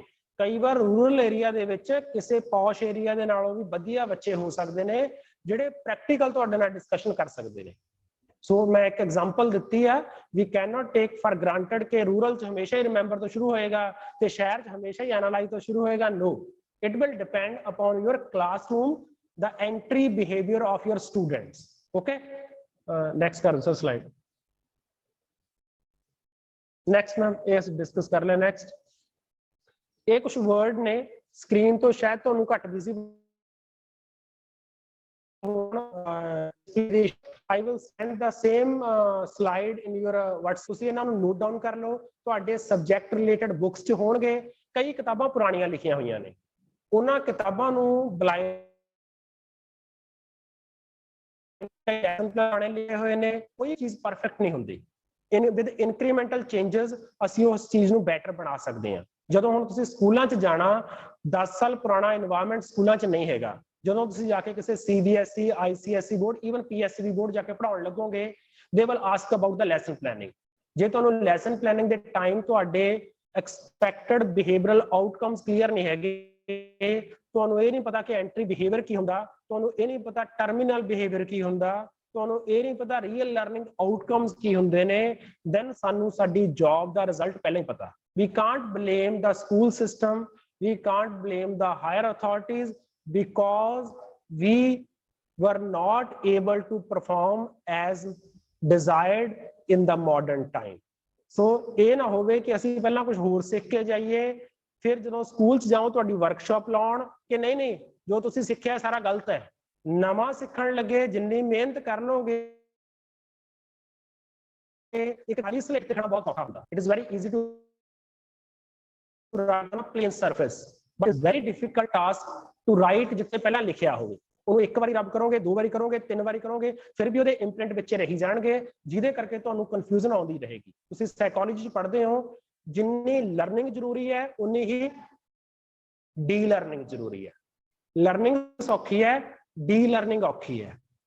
ਸਾਈਕੋਲੋਜੀ 'ਚ ਪੜ੍ਹਦੇ ਹੋ theories, learning is important but de-learning is also important. ਜੇ ਗਲਤ ਲਰਨਿੰਗ ਹੋਈ ਹੈ ਤਾਂ ਅਸੀਂ ਉਹਨੂੰ de-learn ਕਿਵੇਂ ਕਰਨਾ, that is a very simple task to say but very difficult task to perform. ਜਦੋਂ ਤੁਸੀਂ ਸਟਾਰਟਿੰਗ ਕਰੋਗੇ ਤੁਹਾਨੂੰ ਵਰਬਸ ਦੀ ਪ੍ਰੋਬਲਮ ਆਏਗੀ, ਕਿਹੜਾ ਵਰਬ ਸਿਲੈਕਟ ਕਰੀਏ, ਕਿਵੇਂ ਲਿਖੀਏ, ਕਿਉਂ ਜਾ ਰਹੀ ਹੈ ਇਹਨੂੰ ਪੰਜਾਬੀ 'ਚ ਟ੍ਰਾਂਸਲੇਟ ਕਰੀਏ, ਇੰਗਲਿਸ਼ 'ਚ internet. but if you were sincere efforts under your able guidance of your teachers, you will definitely achieve your targets. ਮੈਨੂੰ ਹੋਰ ਬਹੁਤ ਲੰਬਾ ਨਹੀਂ ਲੈ ਕੇ ਜਾਵਾਂਗਾ, ਸਿਰਫ ਇੰਨੀਆਂ ਗੱਲਾਂ ਮੈਂ ਸ਼ੇਅਰ ਕਰਨੀਆਂ ਸੀ ਤੁਹਾਡੇ ਨਾਲ। ਇਸ ਤੋਂ ਬਾਅਦ ਤੁਸੀਂ ਇਸੇ ਹਾਲ 'ਚ ਬੈਠੋਗੇ, ਜਿਹੜਾ 11 ਵਜੇ ਜਿਹੜਾ ਸੈਸ਼ਨ ਆ ਉਦੋਂ ਆਪਾਂ 10-15 ਮਿੰਟ ਸ਼ਾਰਟ ਕਰ ਲਾਂਗੇ। 20 ਤੱਕ ਇੱਥੇ ਗਰੁੱਪ ਬਣਾ ਲਓ, ਰਾਉਂਡ ਸ਼ੇਪ ਕਰ ਲਓ, ਜਦੋਂ ਹੁਣ ਤੁਸੀਂ ਇਸ ਤੋਂ ਅੱਗੇ ਸਟੈਪ ਤੇ ਜਾਓਗੇ ਨਾ, ਟੀਚਰ ਤੁਹਾਡੇ ਨਾਲ ਗੱਲ ਕਰਨਗੇ ਮਾਡਲ ਬੇਸਡ ਲੈਸਨ ਪਲਾਨਸ ਦੀ, ਟੀਚਰ ਗੱਲ ਕਰਨਗੇ ਕੰਸਟਰਕਟਿਵਿਜ਼ਮ ਲੈਸਨ ਪਲਾਨ ਦੀ। ਅੱਜ ਕੱਲ ਆਲ ਓਵਰ ਦਾ ਵਰਲਡ ਇੱਕ ਥਿਊਰੀ ਚੱਲ ਰਹੀ ਹੈ ਜਿਹਨੂੰ ਬਹੁਤ ਜ਼ਿਆਦਾ ਕੰਟਰੀਜ਼ ਨੇ ਐਡਮਿਟ ਕੀਤਾ, ਦੈਟ ਇਜ਼ ਕੰਸਟਰਕਟਿਵਿਸਟ ਥਿਊਰੀ, ਜਿਹਨੂੰ ਵੈਗੋਸਕੀ ਨੇ, ਪਿਆਜੇ ਨੇ ਦਿੱਤਾ। ਉਹ ਥਿਊਰੀ ਕੀ ਕਹਿੰਦੀ ਹੈ ਕਿ ਜਿਹੜਾ ਵੀ ਬੱਚਾ ਤੁਹਾਡੀ ਕਲਾਸਰੂਮ 'ਚ ਬੈਠਾ ਉਹ ਐਮਪਟੀ ਵੈਸਲ ਨਹੀਂ ਹੈਗਾ ਜਿਹਨੂੰ ਤੁਸੀਂ ਭਰੀ ਜਾਣਾ, ਕਿ ਤੁਸੀਂ ਤਿਆਰ ਕਰਕੇ ਲੈ ਕੇ ਆਏ, ਕਿਤਾਬ ਦੇ ਵਿੱਚ ਰੱਟਾ ਮਾਰ ਕੇ ਲੈ ਕੇ ਆਏ, ਖੋਲੋ ਬੱਚੇ ਦਾ ਉੱਪਰੋਂ ਬ੍ਰੇਨ ਤੇ ਪਾਓ ਪੋਰ ਕਰਕੇ ਆਪਣਾ ਕੰਮ ਕਰਕੇ ਚਲੋ। The student is not an empty vessel to be filled by the information by the teacher. The student is an active agent in the classroom. ਉਹ ਬੱਚੇ ਨੂੰ ਬਹੁਤ ਕੁਝ ਆਉਂਦਾ ਹੈ। ਤੁਹਾਡਾ ਕੰਮ ਕੀ ਹੈ? ਇੱਕ ਸਿਚੁਏਸ਼ਨ ਕ੍ਰੀਏਟ ਕਰਨੀ, ਤੁਹਾਡਾ ਕੰਮ ਕੀ ਆ? ਇੱਕ এনवायरमेंट ਕ੍ਰੀਏਟ ਕਰਨਾ ਤਾਂ ਜੋ ਬੱਚਾ ਆਪਣੀ ਨੌਲੇਜ ਨੂੰ ਖੁਦ ਕੰਸਟਰਕਟ ਕਰ ਸਕੇ। ਕੰਸਟਰਕਟਿਵਿਜ਼ਮ ਕੀ ਕਹਿੰਦਾ? Each and everyone knows so many things. The only task of the teacher is to provide the appropriate conditions for getting best out of the child. ਤੁਸੀਂ ਕੀ ਕਰਨਾ? ਕਲਾਸਰੂਮ ਦੇ ਵਿੱਚ ਬੱਚੇ ਦੇ ਸਾਹਮਣੇ ਸਿਚੁਏਸ਼ਨ ਬਣਾਉਣੀ ਆ, ਬੱਚੇ ਨੂੰ ਫੈਸਿਲਿਟੇਟ ਕਰਨਾ, ਬੱਚੇ ਤੋਂ ਗਰੁੱਪ ਵਰਕ ਕਰਵਾਉਣਾ ਤਾਂ ਜੋ ਬੱਚੇ ਦੇ ਵਿੱਚ ਜੋ ਉਹਨੂੰ ਆਉਂਦਾ ਉਹਨੂੰ ਪ੍ਰੋਪਰਲੀ ਸ਼ੇਪ ਦੇ ਕੇ ਬੱਚਾ ਬਾਹਰ ਕੱਢ ਸਕੇ। ਜਿਹੜੀ ਲਰਨਿੰਗ ਕੰਸਟਰਕਟਿਵਿਜ਼ਮ ਤੋਂ ਹੋਏਗੀ, that will be a permanent learning, that will be a forever learning। ਇਸ ਨੂੰ ਜਦੋਂ 6th ਤੋਂ 7th ਜਾਏਗਾ ਸਾਰਾ ਕੁਝ ਕੀ ਹੋ ਜਾਏਗਾ? ਵਾਸ਼ ਹੋ ਜਾਏਗਾ। ਕੀ ਤੁਹਾਨੂੰ ਯਾਦ ਹੈ ਅੱਜ ਜੋ ਤੁਸੀਂ 6ਵੀਂ 7ਵੀਂ 8ਵੀਂ 9ਵੀਂ ਚ ਪੜ੍ਹੇ ਸੀ ਟੌਪਿਕ? ਕਿੰਨੇ ਕੁ ਟੌਪਿਕ ਯਾਦ ਨੇ ਤੁਹਾਨੂੰ ਅੱਜ? +1 ਦੇ ਭੁੱਲ ਚੁੱਕੇ ਹੋ, +2 ਦੇ ਭੁੱਲ ਚੁੱਕੇ ਹੋ, ਫਿਰ ਵੀ ਕੁਝ ਚੀਜ਼ਾਂ ਇਦਾਂ ਦੀਆਂ ਯਾਦ ਹੋਣਗੀਆਂ ਤੁਹਾਨੂੰ ਜਿਹੜੀਆਂ ਤੁਸੀਂ ਗਰੁੱਪ ਵਰਕ ਚ ਕੀਤੀਆਂ ਹੋਣਗੀਆਂ, ਜਿਹੜੀਆਂ ਤੁਸੀਂ ਪ੍ਰੈਕਟੀਕਲੀ ਕੀਤੀਆਂ ਹੋਣਗੀਆਂ। ਮੈਨੂੰ ਅੱਜ ਵੀ ਯਾਦ ਹੈ ਕਿ ਸਾਇੰਸ ਦੇ ਪ੍ਰੈਕਟੀਕਲ ਦੇ ਵਿੱਚ ਜਿਹੜਾ ਇੱਕ science the reflection of light ਹੁੰਦਾ, ਜਿਹਦੇ ਨਾਲ ਆਪਾਂ ਪੇਪਰ ਜਲਾਉਣੇ ਹੁੰਦੇ ਆ, ਉਹ ਰੱਖ ਕੇ ਲੈਂਸ ਰੱਖ ਕੇ ਉਹਦੀ ਰਿਫਲੈਕਸ਼ਨ ਪਾ ਕੇ ਪੇਪਰ ਤੇ ਉਹਨੂੰ ਜਲਾਉਣੇ ਹੁੰਦੇ ਆ, ਉਹ ਐਕਟੀਵਿਟੀ ਵੀ ਯਾਦ ਹੋਣੀ ਹੈ। ਕਰਦੇ ਸੀ ਇਦਾਂ ਦੀ ਐਕਟੀਵਿਟੀ? ਜਿਹੜੀਆਂ ਤੁਸੀਂ ਸ਼ਰਾਰਤਾਂ ਸਾਇੰਸ ਲੈਬ 'ਚ ਕੀਤੀਆਂ ਹੋਣਗੀਆਂ, ਜਿਹੜੇ ਬੀਕਰ ਤੋੜੇ ਹੋਣਗੇ, ਜਿਹੜਾ ਕੁਝ ਕੀਤਾ ਹੋਵੇਗਾ ਅੱਜ ਵੀ ਯਾਦ ਹੋਏਗਾ। ਜਿਹੜਾ ਕੁਝ ਟੀਚਰ ਨੇ ਕਲਾਸਰੂਮ 'ਚ ਬਲੈਕ ਬੋਰਡ ਤੇ ਕਿਤਾਬਾਂ ਤੋਂ ਪੜਾਇਆ ਉਹ ਭੁੱਲ ਗਿਆ ਹੋਵਾਂਗੇ। ਸੋ ਜਦ ਚਾਈਲਡ ਇਜ਼ ਕਿਊਰੀਅਸ, ਉਹਦੀ ਕਿਉਰਿਓਸਿਟੀ ਨੂੰ ਅਸੀਂ ਦਬਾਇਆ ਹੋਇਆ, ਅਸੀਂ ਸਨੱਬ ਕੀਤਾ ਹੋਇਆ, ਅਸੀਂ ਬੱਚੇ ਨੂੰ ਬੋਲਣ ਦਾ ਮੌਕਾ ਨਹੀਂ ਦਿੰਦੇ। ਬਿਲਕੁਲ ਜਿਹੜਾ ਬੱਚਾ ਬਿਲਕੁਲ ਨਹੀਂ ਬੋਲ ਰਿਹਾ ਉਹਦੇ ਅੰਦਰ ਵੀ ਬਹੁਤ ਕੁਝ ਹੋ ਸਕਦਾ। ਤੁਸੀਂ ਤਾਰੇ ਜ਼ਮੀਨ ਪਰ ਦੇਖੀਏ ਨਾ, ਇਹੋ ਜਿਹੀਆਂ ਫਿਲਮਾਂ ਨੂੰ ਬਾਰ-ਬਾਰ ਦੇਖੋ, ਉਹ ਤੁਹਾਨੂੰ ਸਿਖਾਉਂਦੀਆਂ ਨੇ ਕਿ ਹਰ ਇੱਕ ਬੱਚੇ ਦੇ ਅੰਦਰ ਬਹੁਤ ਕੁਝ ਹੈ। It is the ability of the teacher ਕਿਵੇਂ ਉਹਨਾਂ ਪ੍ਰਤਿਭਾਵਾਂ ਨੂੰ, ਕਿਵੇਂ ਉਹਨਾਂ ਦੀਆਂ ਪੋਟੈਂਸ਼ੀਅਲਿਟੀਜ਼ ਨੂੰ ਬਾਹਰ ਲੈ ਕੇ ਆ ਸਕਦਾ। ਤੁਹਾਡੇ ਜੋ ਇੱਕ ਬੱਚਾ ਹੋ ਸਕਦਾ ਬੀਐਡ 'ਚ ਜਿਹੜਾ ਬਿਲਕੁਲ ਨਾ ਬੋਲਦਾ ਹੋਵੇ। ਸਾਡੇ ਕੋਲ ਇੱਕ ਬੱਚਾ ਸੀ, ਮੈਂ ਨਾਮ ਉਹਦਾ ਮਿਸ ਕਰ ਰਿਹਾ, ਪਿੱਛੇ ਜੌਬ ਮਿਲੀ ਉਹਨੂੰ, ਗਵਰਨਮੈਂਟ ਜੌਬ। ਉਹ ਜਦੋਂ ਮਾਰਨਿੰਗ ਅਸੈਂਬਲੀ ਦੇ ਵਿੱਚ ਜਦੋਂ ਅਸੀਂ ਉਹਨੂੰ ਕਿਹਾ ਬੇਟਾ ਤੂੰ ਕਲਾਸਰੂਮ 'ਚ, ਹਰ ਇੱਕ ਬੱਚੇ ਨੇ ਬੋਲਣਾ ਹੁੰਦਾ ਮਾਰਨਿੰਗ ਅਸੈਂਬਲੀ 'ਚ, ਕਿ ਤੂੰ ਬੋਲਣਾ ਕਲਾਸਰੂਮ 'ਚ ਖੜੇ ਹੋ ਕੇ ਡਾਇਸ ਦੇ ਉੱਤੋਂ ਹਾਲ ਦੇ ਵਿੱਚ। ਉਹ ਕਹਿੰਦਾ ਜੀ ਮੈਂ ਪੂਰੀ ਜ਼ਿੰਦਗੀ 'ਚ ਨਹੀਂ ਕਿਤੇ ਖੜਾ ਹੋ ਕੇ ਬੋਲਿਆ, ਮੈਂ ਕਲਾਸ 'ਚ ਨਹੀਂ ਬੋਲ ਸਕਦਾ, ਤੁਸੀਂ ਕਹਿੰਦੇ ਹੋ ਡਾਇਸ ਤੋਂ ਬੋਲਣਾ। ਕਹਿੰਦੇ ਇਟ ਇਜ਼ ਇੰਪੋਸੀਬਲ ਟਾਸਕ। ਅਸੀਂ ਕਿਹਾ ਵੀ ਇਹ ਤਾਂ ਤੁਹਾਡੀ ਅਸਾਈਨਮੈਂਟ ਹੈ, ਤੁਹਾਡੇ ਨੰਬਰ ਨੇ ਮਾਰਨਿੰਗ ਅਸੈਂਬਲੀ 'ਚ, ਤੁਸੀਂ ਕੁਛ ਨਾ ਕੁਛ ਬੋਲਣਾ ਜ਼ਰੂਰ ਹੈ। ਉਹ ਬੱਚਾ ਲੱਤ ਫੜ ਕੇ ਪਹਿਲਾਂ ਪੇਪਰ ਫੜ ਕੇ ਬੋਲਣਾ ਸ਼ੁਰੂ ਕੀਤਾ, ਹੌਲੀ ਹੌਲੀ ਪੇਪਰ ਛੱਡ ਕੇ ਬੋਲਣਾ ਸ਼ੁਰੂ ਕੀਤਾ। 2-3 ਪ੍ਰੈਕਟਿਸ ਤੋਂ ਬਾਅਦ ਕੋਈ ਵੀ ਕਾਲਜ ਦਾ ਫੰਕਸ਼ਨ ਨਹੀਂ ਸੀ ਜਿਹਦੇ ਵਿੱਚ ਉਸ ਬੱਚੇ ਨੇ ਪਰਫਾਰਮ ਨਾ ਕੀਤਾ ਹੋਵੇ। ਕੋਈ ਵੀ ਕਾਲਜ ਦਾ, ਚਾਹੇ ਉਹ ਸੌਂਗ ਗਾਉਂਦਾ ਸੀ, ਚਾਹੇ ਉਹ ਪੋਇਮ ਸੁਣਾਉਂਦਾ ਸੀ, ਚਾਹੇ ਉਹ ਕਿਸੇ ਵਿਸ਼ੇ ਤੇ ਬੋਲਦਾ ਹੁੰਦਾ ਸੀ, ਈਚ ਐਂਡ ਐਵਰੀ ਐਕਟੀਵਿਟੀ ਜੋ ਬੱਚੇ ਨੇ ਪਰਫਾਰਮ ਕੀਤਾ। ਇੱਥੇ ਜਗਰਾਉਂ ਨੇੜੇ ਕੋਈ ਪਿੰਡ ਸੀ ਜਿੱਥੋਂ ਦਾ ਬੱਚਾ ਸੀ ਉਹ, ਤੇ ਉਹ ਅੱਜ ਗਵਰਨਮੈਂਟ ਜੌਬ ਤੇ ਲੱਗਿਆ ਹੋਇਆ। ਤੇ ਅੱਜ ਵੀ ਉਹ ਕਹਿੰਦਾ ਕਿ ਇਸ ਕਾਲਜ ਨੇ ਮੇਰੀ ਉਹ ਛੁਪੀ ਹੋਈ ਪ੍ਰਤਿਭਾ ਨੂੰ ਬਾਹਰ ਕੱਢ ਲਿਆ। ਜਿਹੜਾ ਬੱਚਾ ਕਦੇ ਵੀ ਨਹੀਂ ਬੋਲਦਾ ਸੀ, ਕਲਾਸ 'ਚ ਖੜ ਕੇ ਵੀ ਜਿਹਨੂੰ ਕਹਿੰਦੇ ਖੜੇ ਹੋ ਕੇ ਬੋਲਣਾ, ਕਹਿੰਦਾ ਖੜੇ ਹੋ ਕੇ ਨਹੀਂ ਬੋਲਦਾ, ਮੈਂ ਬੈਠੀ ਆਂਸਰ ਦੇ ਦਿੰਦਾ। ਤੇ ਉਹਨੇ ਸਟੇਜ ਨਹੀਂ ਛੱਡੀ। ਇਹ ਸਟੇਜ ਤੋਂ ਛੋਟੇ ਤੋਂ ਛੋਟਾ ਤੇ ਵੱਡੇ ਤੋਂ ਵੱਡੇ ਫੰਕਸ਼ਨ ਦੇ ਵਿੱਚ ਈਚ ਐਂਡ ਐਵਰੀ ਫੰਕਸ਼ਨ 'ਚ ਉਸ ਬੱਚੇ ਨੇ ਪਾਰਟਿਸਿਪੇਟ ਕੀਤਾ। ਸੋ ਸਾਨੂੰ ਕੀ ਕੰਮ, ਸਾਡਾ ਕੰਮ ਕੀ ਐਜ਼ ਅ ਟੀਚਰ, ਹਰ ਇੱਕ ਬੱਚੇ ਦੀ ਕੈਪੈਸਿਟੀ ਨੂੰ, ਹਰ ਇੱਕ ਬੱਚੇ ਦੀ ਐਬਿਲਿਟੀ ਨੂੰ ਆਇਡੈਂਟੀਫਾਈ ਕਰਨਾ, ਜਿੱਥੇ ਤੱਕ ਉਸ ਬੱਚੇ ਨੂੰ ਲੈ ਕੇ ਜਾ ਸਕਦੇ ਹੋ। ਸਾਰੇ ਬੱਚੇ ਇੱਕ ਲੈਵਲ ਤੇ ਨਹੀਂ ਜਾ ਸਕਦੇ। ਜਿੰਨਾ ਤੁਸੀਂ ਕੰਟਰੀਬਿਊਟ ਕਰ ਸਕਦੇ ਹੋ ਉਹ ਤੁਹਾਡਾ ਕਿਸੇ ਵੀ ਗੁਰਦੁਆਰਾ ਸਾਹਿਬ ਦੇ ਵਿੱਚ, ਕਿਸੇ ਵੀ ਮਸਜਿਦ 'ਚ, ਕਿਸੇ ਵੀ ਮਸੀਤ 'ਚ, ਕਿਸੇ ਵੀ ਮੰਦਿਰ ਦੇ ਵਿੱਚ ਕੀਤੇ ਹੋਏ ਕੰਮ ਨਾਲੋਂ ਜ਼ਿਆਦਾ ਇੰਪੋਰਟੈਂਟ ਕੰਮ ਹੈ if you have make an incremental change in the learning of your students. This is your moral responsibility. Second, ਜਦੋਂ ਅਸੀਂ ਕਿਤੇ ਜੌਬ ਲਈ ਹੁੰਦੀ ਆ we are getting a salary. ਤੇ ਗੁਰੂ ਨਾਨਕ ਦੇਵ ਜੀ ਤਾਂ ਇਹੀ ਕਹਿੰਦੇ ਨੇ ਜਿੰਨੀਆਂ ਮਰਜ਼ੀ ਉਹਨਾਂ ਦੇ ਉਹ ਪੜ੍ਹ ਲਓ, ਜਿੰਨਾ ਮਰਜ਼ੀ ਕੁਰਾਨ ਪੜ੍ਹ ਲਓ, ਜਿੰਨਾ ਮਰਜ਼ੀ ਗੀਤਾ ਪੜ੍ਹ ਲਓ, ਕਿ ਜੇ ਅਸੀਂ ਉਹ ਕੰਮ ਕਿਸੇ ਚੀਜ਼ ਦਾ ਮਿਹਨਤ ਨਾ ਲਿਆ, ਉਹਦੇ ਨਾਲ ਡਬਲ ਕੰਮ ਨਹੀਂ ਦਿੱਤਾ, ਦੈਨ ਉਹ ਹਰਾਮ ਦੀ ਕਮਾਈ ਹੈ। ਇਸ ਕਰਕੇ ਜਿੰਨੇ ਮਰਜ਼ੀ ਤੁਸੀਂ ਕੰਟੈਕਸਟ ਲੈ ਜਾਓ ਗੁਰਬਾਣੀ ਦੇ ਜਾਂ ਗੀਤਾ ਦੇ ਜਾਂ ਕੁਰਾਨ ਦੇ, ਸੋ ਸਾਡੀਆਂ ਡਬਲ ਰਿਸਪੌਂਸਿਬਿਲਿਟੀ ਬਣ ਜਾਂਦੀ ਆ, ਮੋਰਲ ਐਂਡ ਲੀਗਲ। ਸੋ ਜਿੰਨਾ ਵਧੀਆ ਅਸੀਂ ਇਸ ਪੀਰੀਅਡ ਦੇ ਵਿੱਚ ਤਿਆਰ ਹੋ ਕੇ ਜਾਵਾਂਗੇ, ਉਨਾ ਅਸੀਂ ਬੱਚਿਆਂ ਨਾਲ ਨਾ ਇਨਸਾਫੀ ਨਹੀਂ ਕਰਾਂਗੇ। ਜਦੋਂ ਆਪਾਂ ਟੀਚਿੰਗ ਪ੍ਰੈਕਟਿਸ ਜਾਂਦੇ ਹਾਂ ਨਾ, ਆਪਣੇ ਤੇ ਇੱਕ ਬਲੇਮ ਲੱਗਦਾ ਕਿ ਸਟੂਡੈਂਟਸ ਸਾਡੇ ਖਿਡੌਣੇ ਨਹੀਂ ਹੈਗੇ ਜਿਨ੍ਹਾਂ ਨੂੰ ਅਸੀਂ ਤੁਹਾਡੇ ਇੰਟਰਨਸ਼ਿਪ ਦੇ ਬੱਚਿਆਂ ਕੋਲ ਖੇਡਣ ਵਾਸਤੇ ਦੇ ਦਈਏ। ਜੇ ਅਸੀਂ ਬਿਨਾਂ ਤਿਆਰੀ ਤੋਂ ਜਾਂਦੇ ਆ, ਇੱਕ ਗਰੀਬ ਦਾ ਬੱਚਾ ਸਾਡੇ ਕਲਾਸਰੂਮ 'ਚ ਬੈਠਾ ਹੋ ਸਕਦਾ, ਜਿਹੜਾ ਜੇ ਤੁਹਾਡੀ 9ਵੀਂ ਦੀ ਕਲਾਸ 'ਚ ਨਾ ਬੈਠਾ ਹੁੰਦਾ ਤਾਂ 300 ਰੁਪਇਆ ਘਰੇ ਕਮਾ ਕੇ ਲੈ ਕੇ ਆਉਂਦਾ। ਜੇ ਆਪਣੇ ਫਾਦਰ ਨਾਲ ਉਹ ਦਿਹਾੜੀ ਕਰਨ ਗਿਆ ਹੁੰਦਾ ਤਾਂ 300 ਰੁਪਇਆ ਮਿਨੀਮਮ 400 ਰੁਪਇਆ ਉਹ ਕਮਾ ਕੇ ਆਪਣੇ ਫਾਦਰ ਦੀ ਜੇਬ 'ਚ ਪਾ ਕੇ ਆਉਂਦਾ। ਬਟ ਜੇ ਅਸੀਂ 35 ਮਿੰਟ ਉਹਦੇ ਨਾਲ ਹਾਸਾ ਮਜ਼ਾਕ ਕਰਕੇ 35 ਮਿੰਟ 'ਚ ਇਲ ਪ੍ਰੀਪੇਅਰਡ ਲੈਸਨ ਉਹਨੂੰ ਦੇ ਕੇ ਉਹਦੇ 35 ਮਿੰਟ ਵੇਸਟ ਕਰਤੇ ਨੇ, then we have done heinous crime with the student. So we have to think on these lines. ਜਿੱਥੇ ਅਸੀਂ ਕੰਟਰੀਬਿਊਟ ਕਰ ਸਕਦੇ ਹਾਂ, we should give our best. ਉਹਦੀ ਪ੍ਰੈਪਰੇਸ਼ਨ ਇੱਥੇ ਆ। ਗਲਤੀਆਂ ਜਿੰਨੀਆਂ ਮਰਜ਼ੀ ਕਰੋ, ਜਿਹੜਾ ਬੰਦਾ ਗਲਤੀਆਂ ਨਹੀਂ ਕਰੇਗਾ ਉਹ ਸਿੱਖ ਨਹੀਂ ਸਕੇਗਾ। Errors are the stepping stone. ਜਦੋਂ ਤੁਸੀਂ ਬਹੁਤ ਵਧੀਆ ਟੀਚਰ ਬਣ ਕੇ ਟੀਚਰ ਦਾ ਪ੍ਰੋਬਲਮ ਕੀ ਹੁੰਦੀ ਹੈ ਕਿ ਟੀਚਰ ਦਾ ਫਰੂਟ ਲੇਟ ਮਿਲਦਾ। ਜਿਵੇਂ ਕਈ ਪੇੜ ਹੁੰਦੇ ਨੇ ਨਾ, ਅੱਜ ਕਈ ਵਾਰ PIU ਜਾਂਦੇ ਹੋ ਜਾਂ ਬਾਜ਼ਾਰ 'ਚ ਖੜੇ ਹੁੰਦੇ ਹੋ, ਜਾਂ ਕਈ ਨਰਸਰੀ ਵਾਲੇ ਵੇਚਣ ਆਉਂਦੇ ਨੇ, ਆ ਅੰਬ ਲਵਾਓ 6 ਮਹੀਨੇ ਤੁਹਾਨੂੰ ਅੰਬ ਲੱਗਿਆ ਹੋਇਆ ਮਿਲੇਗਾ। ਆਉਂਦੇ ਨਾ ਏਦਾਂ ਦੇ ਬੰਦੇ ਕਿ ਇਹ ਸਪੈਸ਼ਲ ਵੈਰਾਈਟੀ ਆਫ ਮੈਂਗੋ ਹੈ, ਇਹਨੂੰ ਤੁਸੀਂ ਅੱਜ ਆਪਣੇ ਘਰ 'ਚ ਲਵਾ ਲਓ, ਤੁਹਾਨੂੰ 6 ਮਹੀਨੇ ਸਾਲ ਤੱਕ ਅਗਲੇ ਸਾਲ ਤੱਕ ਅੰਬ ਮਿਲ ਜਾਏਗਾ। ਪਰ ਟੀਚਿੰਗ ਦੇ ਵਿੱਚ ਏਦਾਂ ਦੇ ਅੰਬ ਨਹੀਂ ਮਿਲਦੇ, ਏਦਾਂ ਦੇ ਬੂਟੇ ਨਹੀਂ ਮਿਲਦੇ। You have to wait for 5-10 years। ਜਦੋਂ ਆ ਕੇ ਉਹ ਬੱਚਾ ਤੁਹਾਡੇ ਪੈਰੀਂ ਹੱਥ ਲਾਏਗਾ, ਜਦੋਂ ਬੱਚਾ ਆ ਕੇ ਤੁਹਾਨੂੰ ਗਲਵਕੜੀ ਪਾਏਗਾ ਕਿ you are the teacher who have changed my life. So try to become such type of teacher ਕਿ ਜਿਹਨੂੰ ਆਪਣੀ ਲਾਈਫ 'ਚ ਕਦੇ ਮਲਾਲ ਨਾ ਰਹੇ, ਕਦੇ ਸ਼ਿਕਵਾ ਨਾ ਰਹੇ ਕਿ ਮੈਨੂੰ ਜੋ ਓਪਰਚੁਨਿਟੀ ਬਾਈ ਗੋਡ ਮਿਲੀ ਸੀ, ਉਸ ਓਪਰਚੁਨਿਟੀ ਨੂੰ ਮੈਂ ਵੇਸਟ ਕੀਤਾ। ਸੋ do your best effort, best of luck.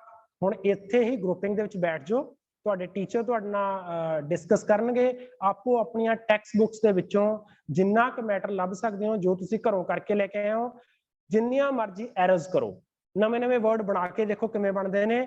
ਗਲਤੀਆਂ ਤੋਂ ਹੀ ਸਿੱਖ ਕੇ ਤੁਸੀਂ ਸਹੀ ਹੋਵੋਗੇ। ਇੱਕ ਮੈਂ ਉਸ ਦਿਨ ਵੀ ਕਿਹਾ ਸੀ, ਸਾਰੇ ਬੱਚੇ 6ਵੀਂ ਤੋਂ ਲੈ ਕੇ 10ਵੀਂ ਤੱਕ ਦੀਆਂ ਬੁੱਕਸ ਜ਼ਰੂਰ ਲੈ ਲਓ। PSC ਦੀ, NCERT ਦੋਨੋਂ ਤਰ੍ਹਾਂ ਦੀਆਂ ਬੁੱਕਸ ਲੈ ਲਓ, ਕਿਉਂਕਿ NCERT ਦੇ ਫਾਰਮੈਟ ਤੇ ਹੀ PSCB ਦੀਆਂ ਬਣੀਆਂ ਹੋਈਆਂ ਨੇ। Those books will really help you. ਜਿੱਥੇ ਤੁਸੀਂ 1 ਲੱਖ ਰੁਪਇਆ B.Ed ਤੇ ਲਗਾ ਰਹੇ ਹੋ, spend 500-600 rupees on text books also, ਜਿਨ੍ਹਾਂ ਦੇ ਬੇਸ ਤੇ ਤੁਹਾਡੀ CTET ਤੇ PTET ਦੀ ਤਿਆਰੀ ਹੋਏਗੀ।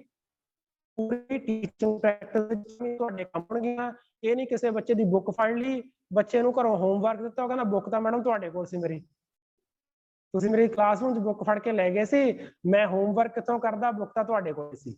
ਸੋ ਇਹ ਹੈਬਿਟ ਨੂੰ, ਜਿਵੇਂ ਆਪਾਂ ਆਪਣੇ ਪਰਸ ਦੇ ਵਿੱਚ 5 ਜਾਂ 7 ਚੀਜ਼ਾਂ ਪਾਉਣੇ ਹੁੰਦੇ ਆ ਨਾ, ਮੇਲ ਪਰਸਨ ਪਰਸ ਦੇ ਵਿੱਚ ਚਾਹੇ ਲੇਡੀਜ਼ ਪਾਉਂਦੀਆਂ ਨੇ, ਗਰਲਸ ਪਾਉਂਦੀਆਂ ਨੇ, ਤਾਂ ਅਸੀਂ ਕੁਝ ਚੀਜ਼ਾਂ ਐਸੈਂਸ਼ੀਅਲ ਮੰਨਦੇ ਆ। ਹੁਣ ਉਹਨਾਂ ਐਸੈਂਸ਼ੀਅਲ ਚੀਜ਼ਾਂ ਦੇ ਵਿੱਚ ਤੁਹਾਡੀਆਂ ਇਹ ਚੀਜ਼ਾਂ ਵੀ ਆਉਂਦੀਆਂ ਨੇ ਕਿ ਕੀ ਤੁਹਾਡੇ ਟੂਲ ਕਿੱਟ, ਜਿਹੜੀ ਟੂਲ ਕਿੱਟ ਤੁਹਾਡੇ ਕੋਲੇ ਹਮੇਸ਼ਾ ਤੁਹਾਨੂੰ ਕਿਸੇ ਤੇ ਡਿਪੈਂਡ ਹੋਣਾ ਨਾ ਪਵੇ। ਸੋ ਨਾਓ ਵੀ ਵਿਲ ਸਿਟ ਟੂਗੇਦਰ। ਤੁਸੀਂ ਚੇਅਰਸ ਨੂੰ ਘੁਮਾ ਸਕਦੇ ਹੋ। ਇਸੇ ਤਰ੍ਹਾਂ ਦੀ ਫਰੀडम ਆਪਣੀਆਂ ਕਲਾਸਿਸ 'ਚ ਵੀ ਦਿਓ। ਜ਼ਰੂਰੀ ਨਹੀਂ ਕਿ ਜੇ ਇਦਾਂ ਹੀ ਬੱਚੇ ਬੈਠੇ ਨੇ ਸਾਰੀ ਉਮਰ ਇਦਾਂ ਹੀ ਬੈਠੇ ਰਹਿਣਗੇ। Make some changes in your classroom. 7 ਦਿਨ ਪੜ੍ਹਾ ਰਹੇ ਹੋ, let one day they should sit in circular shape, ਇੱਕ ਦੂਜੇ ਨਾਲ ਫੇਸ ਕਰਕੇ ਬੈਠਣ, ਇੱਕ ਦੂਜੇ ਨਾਲ ਗੱਲਬਾਤ ਕਰਨ, ਇੱਕ ਦੂਜੇ ਨਾਲ ਡਿਸਕਸ਼ਨ ਕਰਨ, ਜਿਹਨੂੰ ਅਸੀਂ ਕੰਸਟਰਕਟਿਵਿਜ਼ਮ ਨੂੰ ਥਿਊਰੀ 'ਚ ਪੜ੍ਹਦੇ ਹਾਂ। Apply that constructivism in practical in your classroom. Thank you very much with these words. Now you can sit in the hall and for next 20 minutes you can plan your EBOs, expected behavioral outcomes, with the guidance of your teachers. Library 'ਚ ਕੁਝ text books ਪਈਆਂ ਨੇ, ਇੱਕ ਅੱਧੀ book ਉੱਥੋਂ issue ਕਰਾਉਣੀ ਆ ਉਹ ਵੀ ਕਰਵਾ ਸਕਦੇ ਹੋ, ਬਟ ਬੈਟਰ ਆਪਸ਼ਨ ਇਹੀ ਹੈ ਬਾਈ ਯੂਅਰ ਓਨ ਬੁੱਕਸ। ਉਹਨਾਂ ਨੂੰ ਆਪਣੇ ਸਰਾਣੇ ਰੱਖੋ। ਜਦੋਂ ਬਹੁਤ ਨੀਂਦ ਨਾ ਆ ਰਹੀ ਹੋਵੇ, ਕਿਤਾਬ ਖੋਲ ਕੇ ਬੈਠ ਜਾਓ।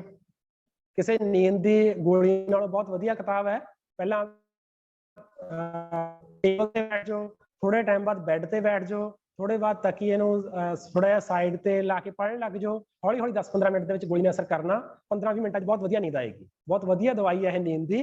ਬਟ ਜੇ ਤੁਹਾਡੇ ਕੋਲੇ ਜਿੱਥੇ ਤੁਸੀਂ ਤਿਆਰ ਹੁੰਨੇ ਹੋ, ਤੁਹਾਡੇ ਡਰੈਸਿੰਗ ਟੇਬਲ ਦੇ ਕੋਲੇ, ਤੁਹਾਡੇ ਬੈਡਰੂਮ ਦੇ ਵਿੱਚ ਬੁੱਕਸ ਪਈਆਂ ਹੋਣਗੀਆਂ, one day they will call you ਕਿ ਅਸੀਂ ਪਈਆਂ, ਸਾਨੂੰ ਪੜ੍ਹੋ।